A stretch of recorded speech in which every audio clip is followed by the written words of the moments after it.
Salut à tous, on se retrouve aujourd'hui pour parler du Paris Saint-Germain ce samedi 28 juin. Et on commence les gars tout d'abord avec une triste info, on a appris la disparition du kiné du club. Donc c'est avec une profonde tristesse que nous avons appris le décès de Cédric Dupuis, donc kiné du club, bien sûr du PSG. Donc toujours souriant à l'écoute et profondément humain, Cédric est un professionnel aux mains en or, apprécié bien sûr de tous. Donc la famille du Paris Saint-Germain adresse ses pensées les plus sincères à ses proches et en ces moments bien sûr douloureux.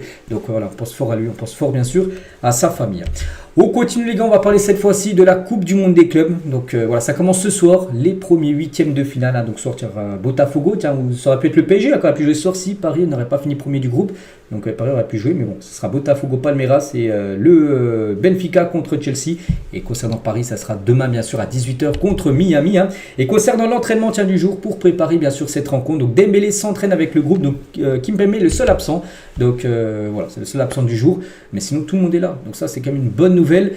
Après, c'est quand même cette saison qui est la saison n'est pas la plus longue de l'histoire du club du Paris Saint-Germain. Et tu as seulement un joueur peut-être qui sera forfait pour le match de demain. Sinon, tout le monde est présent. Parce qu'une saison comme ça, très longue avec des matchs quasiment tous les 3-4 jours, il peut y avoir beaucoup de joueurs blessés. Et non, il n'y a pratiquement personne en blessé. Et bonne nouvelle, Dembélé a bien participé à l'entraînement du PSG aujourd'hui. Tout s'est bien passé. Donc il sera bien sûr dans le groupe et devrait jouer certainement ses premières minutes dans cette Coupe du Monde des clubs. Ousmane Dembélé, lui qui a été forfait lors des 3 matchs bien sûr de poule. Donc voici quelques photos. Tout d'abord avec Ousmane Dembélé, bien sûr. On espère même peut-être titulaire demain, on verra. Vitinha, bien sûr, lui qui sera certainement titulaire demain contre Miami pour montrer à quelqu'un d'autre qu'il n'est pas mauvais. C'est par rapport à Messi qui disait qu'il était mauvais en gros à l'époque quand les deux étaient ensemble. Et les 4 fantastiques bien sûr, donc Dembélé, Barcola, Désiré Doué, bien évidemment le Marocain Achraf Hakimi. Donc voilà les photos de l'entraînement de Paris. Et entre entraînements matinaux, n'oubliez pas que les entraînements sont toujours le matin, voilà, parce qu'il fait très chaud, il ne va pas mettre des entraînements les après-midi alors que la chaleur est étouffante du côté des États-Unis. Donc entre les entraînements matinaux et quartier libre l'après-midi, les champions d'Europe ont trouvé leur rythme de croisière là-bas du côté des États-Unis. Donc travail, shopping, retrouvailles en famille. N'oubliez pas qu'il a accepté les familles des joueurs. Voilà, pour les joueurs, ça leur apporte beaucoup de bien, bien sûr, que leur famille soit là aux États-Unis. Donc, ils ont besoin de ce temps libre pour leur équilibre émotionnel. C'est important qu'ils aient ces plages de repos pendant la journée. Souffle approche du groupe à Atlanta, donc actuellement le PSG. N'oubliez pas que Paris jouera demain à Atlanta dans le Mercedes-Benz Stadium, ce sublime stade. Donc le cadre de vie était plus agréable et les conditions climatiques moins lourdes que du côté de Los Angeles. Il faisait très chaud à Los Angeles, là il fait un peu moins chaud à Atlanta. Bon bref, les 6 jours qui séparent le dernier match disputé contre Seattle et le prochain face à Miami. C'est vrai que le match contre Seattle c'était lundi soir, puis là il y a eu quand même 6 jours de repos jusqu'au match de demain. Donc ont été très appréciés parce que les joueurs ont pu souffler du point de vue de la récupération par les joueurs. Donc voilà, on espère demain avoir des joueurs frais pour cette rencontre contre Miami. On continue, toujours bien sûr avec Paris. On va faire un peu le point ce 28 juin. Par rapport aux 5 meilleurs buteurs cette saison. Voilà. Donc le premier c'est bien sûr Ousmane Dembélé. N'oubliez pas que Dembélé depuis août, c'est 33 buts inscrits, surtout beaucoup de buts inscrits depuis janvier sur cette année 2025 où il a inscrit énormément, je ne sais plus combien mais il a marqué beaucoup. Donc Barcola c'est 21 buts depuis le début de saison, donc depuis août 2024. Ramos c'est 18, Désiré Doué c'est 15 et Achraf Hakimi c'est 10. Là, ils sont tous attaquants et Hakimi comme défenseur droit. Il a marqué comme 10 buts. Achraf Hakimi, c'est fou. Et par rapport aux meilleurs passeurs, Bradley Barcola, 20 passes D. C'est que la saison de Barcola est énorme. 21 buts et 20 passes D. Énorme la saison de Barcola. Doué, c'est 16 passes D. Également, grosse saison. Dembélé, c'est 15. Hakimi, c'est 14. 10 et 14, ça c'est fou aussi. Et Fabien Ruiz, c'est 10 passes D également. Donc voilà, avant ce match demain contre Miami, qui sera peut-être le dernier match de la saison. S'il y a élimination, ce sera le dernier match. J'espère pas. Mais voici actuellement les joueurs les plus décisifs de cette saison. On continue, on peut voir l'équipe type de cette phase de groupe de la Coupe du Monde des clubs et 2 Parisiens dedans. Donc sur LiveScore, on peut voir tout d'abord que Vitinha, il figure parmi le milieu de terrain, et Achraf Hakimi, parmi les meilleurs joueurs des 3 matchs de poule. 2 Parisiens, il figure et c'est totalement bien sûr logique et mérité par rapport à Vitinha. Et le maître de la passe à cette Coupe du Monde des clubs avec 117 passes à peu près réussies par match. Alors des 3 rencontres, il domine totalement le tournoi dans ce domaine. Le joueur qui réalise le plus de passes réussies, 117 à peu près en moyenne sur les 3 matchs. C'est énorme, je ne sais pas si vous vous rendez compte les gars, 117, c'est une plaque tournante. Oui, des fois il y a des passes toutes simples, oui, des fois il peut enchaîner 2-3 passes en l'espace de 10 secondes avec un joueur qui est juste devant lui, mais des fois les gars, c'est des passes qui cassent des lignes, des passes qui amènent à une frappe, à un but juste après, donc voilà, bien sûr l'importance de Vitinha. Il faut ce joueur qui touche énormément de ballons et c'est bien Vitinha à Paris. Et Vitinha a réussi quand même 95% de ses passes tentées sous un pressing adverse à haute intensité lors de cette Coupe du Monde des clubs. Donc 162 sur 170 sur un pressing adverse, c'est-à-dire le joueur vient le presser, il a réussi sa passe. Parce que des fois, s'il n'y a pas de pressing, donc voilà, tu fais ta passe tranquillement. Donc là, quand même, il devait prendre une décision rapide. Il a réussi quasiment tout. Donc, pourcentage le plus élevé dans la compétition sur les joueurs qui ont réalisé au moins 50 passes minimum. Donc, il a loupé seulement 8 sur un pressing adverse. C'est quand même aussi une stat folle, je ne sais pas si vous vous rendez compte, de Vitinha. On continue les gars, on va parler maintenant de la future saison de Ligue 1. Et ça y est, je dis qu'hier, les calendriers sortirent. On les connaît, les calendriers. Donc, ce qui nous intéresse, c'est le Paris Saint-Germain, bien sûr. Donc, voici tout d'abord le calendrier de la première journée de Ligue 1. Et le PSG sont les chercher tout en bas. Le Paris Saint-Germain, pour sa première rencontre, ira défier l'équipe de Nantes. Du côté de la Beaujoire. Et à noter que le PSG a demandé à la LFP de reporter cette première journée, parce que la première journée se jouera le 17 août, là dans un mois et demi à peu près. N'oubliez pas que les joueurs sont toujours pas en vacances. N'oubliez pas qu'il y a encore peut-être jusqu'au 13 juillet des matchs, si Paris va en finale, Coupe du Monde des clubs. Et c'est que la compète reprend dans un mois et demi. Il faut aussi faire une pré-saison avant. Puis il y a un match aussi contre Tottenham avant. Donc c'est fou comme cette saison. Bon bref, la Coupe du Monde des clubs qui s'achèvera le 13 juillet. En cas de finale, les Parisiens n'auront alors qu'un mois de vacances. La première journée de Ligue 1 est quant à elle programmée le week-end des 6 ou 7 août. Bon là c'est marqué quand même le 17. Donc là, c'est peut-être un peu mieux. Sachant aussi que le PSG doit jouer aussi la Super Coupe d'Europe. La Super Coupe d'Europe contre Tottenham le 13 août prochain. Donc c'est pour ça qu'ils ont demandé en gros de décaler cette première journée. Et du coup la LFP devrait refuser la demande de report de la première journée de Ligue 1 du PSG. Voilà. C'est-à-dire que les joueurs auront quand même quelques semaines de vacances, mais voilà, ça sera quand même très réduit et on espère que ça ira pour la saison prochaine, après cette saison qui a été bien sûr infernale. Et regardez le calendrier pour la nouvelle saison, match après match, donc je ne vais pas tout citer, mais par exemple les 3 premiers matchs, ce sera Nantes tout d'abord à l'extérieur. Premier match à domicile, ce sera la réception de Angers le 24 août prochain, et ensuite un déplacement à Toulouse. Donc par rapport au match intéressant, par exemple, Lens, 4e journée à domicile. Marseille sera à l'extérieur lors de la 5e journée, ce sera tout d'abord au Vélodrome. Voilà, donc ça se finira sur un déplacement Paris FC, la dernière journée le 16 mai prochain à l'extérieur. Voilà, donc les dates importantes, donc le dimanche 21 septembre au Vélodrome, mais pas que le 22 septembre, c'est la cérémonie du Ballon d'Or. Avec peut-être un Dembélé, les gars, pourquoi pas faire un gros match au Vélodrome la veille et le lendemain cérémonie du Ballon d'Or et gagne le Ballon d'Or. Ça serait incroyable. Donc le dimanche 8 février sera au Parc des Princes le match retour. Et concernant le Paris FC PSG, parce que c'est le derby, voilà.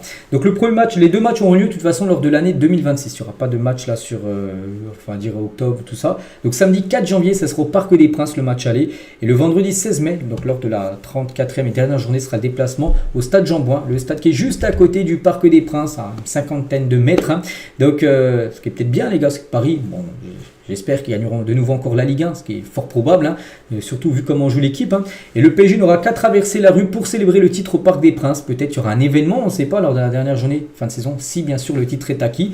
Ils joueront peut-être dans le stade Jean-Bouin et ils fêteront peut-être ce trophée avec les supporters du parc quelques minutes après, vu qu'il y aura seulement la rue à traverser. Si bien sûr Paris vient remporter le championnat, on ne sait pas. Mais bon, on peut être optimiste bien sûr par rapport à la saison prochaine. On continue, on va parler mercato, on va parler d'Achraf Hakimi. Et Paris étudie plusieurs options, pas pour vendre Hakimi, bien évidemment il est intransférable, mais dont celle plutôt d'un renfort pour Achraf Hakimi, surtout pour compenser l'absence d'Hakimi. N'oubliez pas qu'en milieu de saison, il va jouer le 21 décembre prochain, il y a le début de la Coupe d'Afrique des Nations qui va disputer, en plus c'est très important pour lui, ça joue au Maroc, on soutiendra à fond bien sûr Hakimi, donc pendant un mois il ne sera pas là, voilà, donc on espère pour lui qu'il aille le plus loin possible, Bon il manquera au PSG, mais voilà, ce serait bien qu'il gagne cette CAN avec sa sélection, donc il faudrait, Paris essaiera de trouver un renfort tout simplement, parce que pas avoir Hakimi en mois de janvier ce sera compliqué, mais bon ça sera comme ça, donc c'est pour ça que Paris chercherait peut-être un défenseur droit, Et Hakimi qui a Lucien Favre qui l'a entraîné en Allemagne en 2018 jusqu'en 2020, du côté du Borussia. Il a dit Hakimi était déjà très offensif lorsqu'il jouait sous mes ordres à Dortmund, mais là ce qu'il fait à Paris est magnifique.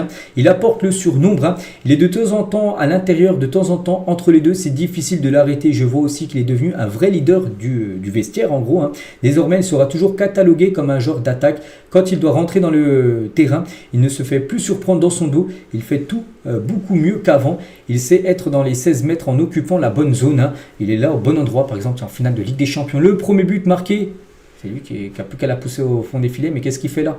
Non, il joue défenseur droit, il était, ou doit être un numéro 9.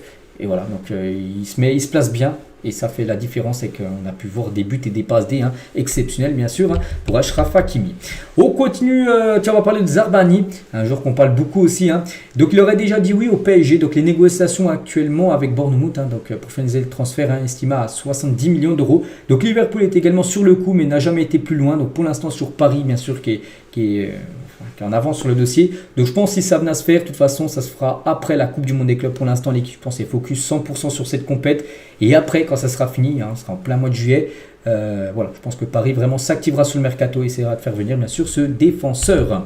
Le PSG devrait confirmer l'arrivée de Ilian Mann ce lundi, donc c'est un joueur plutôt marocain-belge, donc la double nationalité, mais il joue du côté de la Belgique et devrait s'engager au PSG lundi. J'ai déjà parlé de ce joueur-là, ça devrait être officiel lundi, donc ce serait un joueur tout d'abord pour l'équipe, on va dire réserve, enfin les jeunes, voilà tout d'abord, et s'il est bon bien sûr on pourra le voir très prochainement en équipe première, donc ça pourrait être officiel lundi.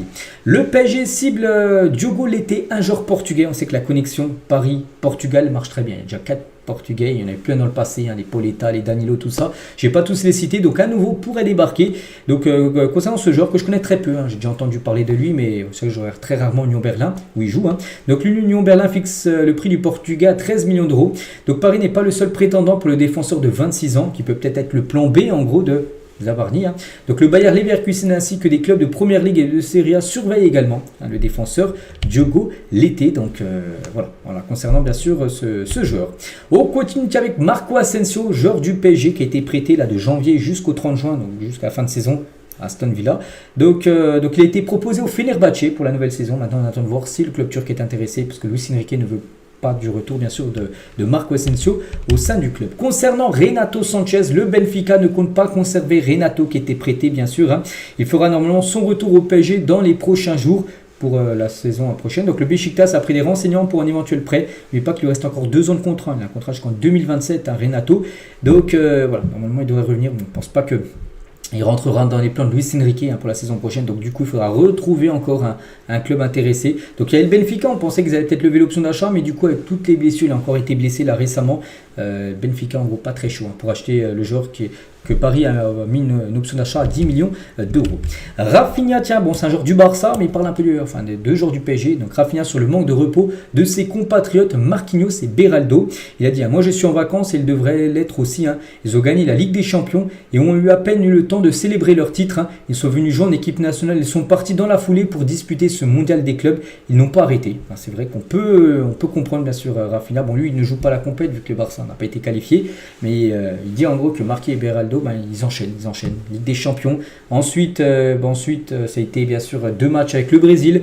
Dans la foulée, ils repartent avec le PSG jouer la Coupe du Monde des clubs. Donc voilà, en gros, ce qu'a pu dire Rafinha sur les 2 Parisiens. Et on finit aujourd'hui avec un ancien coach du PSG, c'est Christophe Galtier, des nouvelles. On parle d'anciens joueurs ou même d'anciens coachs. Donc l'ancien entraîneur du PSG, Christophe Galtier, devrait rejoindre le Neom SC, récemment promu en Saudi Pro League. Le club de la future ville ultra sophistiquée, elle est encore en construction cette ville. Donc devrait aussi accueillir Alexandre Lacazette. Petite info concernant surtout Christophe Galtier, ancien entraîneur du PSG. Donc voilà les gars ce qu'il y a à dire aujourd'hui. J'espère que ça vous a plu. On se retrouve nous demain, bien sûr, à demain, un jour de match. Donc le jour d'avant-match, la rencontre bien sûr contre Miami. Je vous souhaite une très bonne journée et à demain.